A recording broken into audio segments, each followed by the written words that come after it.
मेरे प्यारे मित्रों, आप सभी को आरती अक्षरा का प्रेम प्रणाम। क्षर से अक्षर यात्रा में आपका स्वागत है। आइए सुनते हैं उसका अगला भाग।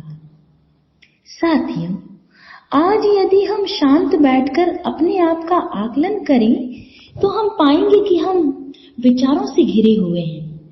विचारों की फौज लगातार हमारे ऊपर हमला किए हुए है।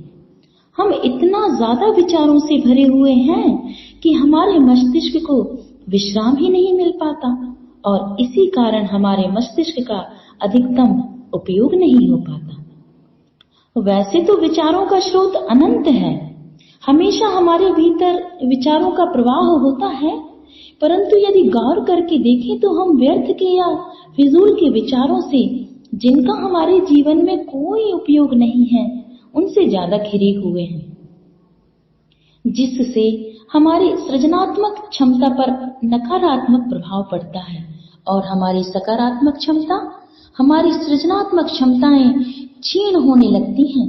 हमने हमारे मस्तिष्क को एक डस्टबिन की तरह बना रखा है, जिसमें हमने जमाने भर का कचरा भर रखा है और हम इतनी ज्यादा बेहोशी से भरे हुए हैं कि हमें उस कचरे का अंदाज ही नहीं है कि वही कचरा हमारे जीवन को तनाव दे रहा है। यह कचरा खाली हो तब कुछ उसमें सृजनात्मकता भरी जा सकती है। बाहर की सफाई आसानी से कर सकते हैं। अब प्रश्न यह उठता है कि हम अपने भीतर भरे कचरे को कैसे साफ करें। साथियों, ध्यान वह माध्यम है जिसकी हर एक डुबकी हमें परिमार्जित करती है, हमारा शुद्धिकरण करती है और धीरे धीरे हमारे भीतर का कूड़ा करकट साफ होने लगता है। यह प्रकृति का नियम है कि हम जिसकी तरफ ध्यान देते हैं वह चीज जागृत होने लगती है, क्योंकि अभी तक हमने निरर्थक विचारों पर ही ध्यान दिया और इसी कारण वह निरर्थक विचार अपना डेरा जमाए हुए हैं, हमारे मन मस्तिष्क में बैठे हुए हैं और हमारी क्षमताओं का ह्रास कर रहे हैं। साथियों, ध्यान करने से हमारे अंदर वह जागरूकता आती है जिससे हम यह देख सकें क्या ध्यान देने योग्य है और क्या ध्यान देने योग्य नहीं है। सोचिए, यदि हम कहीं जाते हैं और वहां जाने पर हमें इज्जत मान सम्मान नहीं मिलता तो क्या हम दोबारा वहां जाएंगे?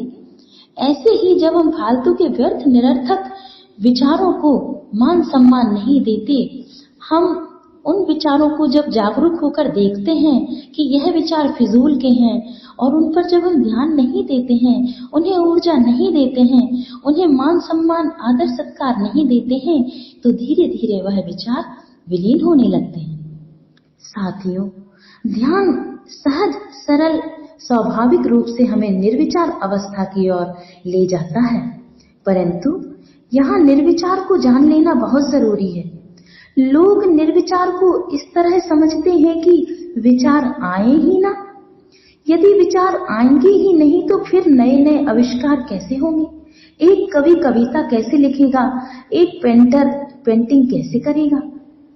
ध्यान के द्वारा निर्विचार अवस्था की जब बात की जाती है, भावातीत होने की जब बात की जाती है, तो उसका सिर्फ एक ही मतलब होता है कि हम भीतर से इतने जागरूक हैं कि हमें मालूम है कि क्या हमारे लिए सही है, किन विचारों को हमें सम्मान देना है, किन विचारों पर ध्यान नहीं देना है।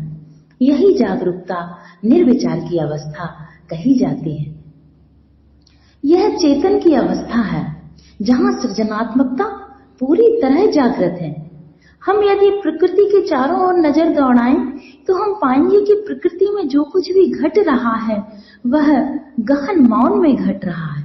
सारी प्रकृति मौन है, लेकिन उस मौन में एक प्रवाह है, उस मौन में एक चेतनता है, उस मौन में प्राण है।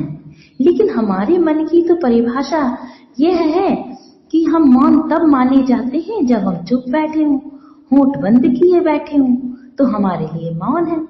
नहीं नहीं, हम ऊपर ऊपर से मौन में दिख रहे हैं, शांत दिख रहे हैं, लेकिन भीतर हमारे विचारों का तूफान चल रहा है। हम खुद से ही बातें किए चले जा रहे हैं, खुद से ही सवाल किए चले जा रहे हैं और खुद ही उसके जवाब दिए चले जा रहे हैं। यह मौन नहीं है, बल्कि ऐसा मौन तो बोलने से भी ज्यादा खतरनाक है। साथियों, ध्यान के सतत अभ्यास के द्वारा हम धीरे धीरे उस चेतना में स्थित होने लगते हैं, उस तरह की चेतना में स्थित होने लगते हैं जो परम मौन है, जो चेतना की निस्तरंग अवस्था है। लेकिन सारी तरंगें यहीं से फूट रही हैं। जिस प्रकार एक शांत झील निस्तरंग मालूम होती है, लेकिन यदि उसमें एक कंकड़ डाल दिया जाए तो हम देखेंगे कि विभिन्न आवृत्तियों की तरंगें उसमें से फूटने लगती हैं। साथियों, ध्यान के द्वारा जब हम इस अवस्था में स्थित होते हैं तो हमारे शब्द मौन की चाशनी से पके हुए शब्द होते हैं। ऐसे ही शब्दों को शब्द ब्रह्म कहा जाता है। शब्द तो मौन के स्पंदन ही हो जाते हैं।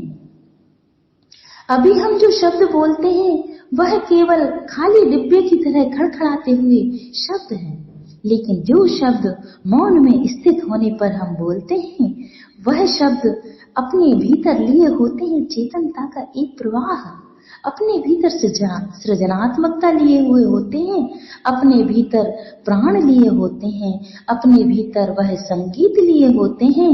जब हम बोलते हैं तो उन शब्दों से बहने लगती हैं स्वर लहरियां।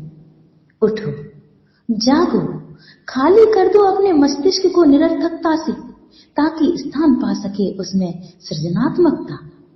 साथियों, यह कचरा जो हमने जोड़ रखा है ना, यह कोई एक जन्म का कचरा नहीं है, ये तो जन्मों जन्मों से इकट्ठा किया हुआ कूड़ा करकट है। अभी भी देर नहीं हुई है।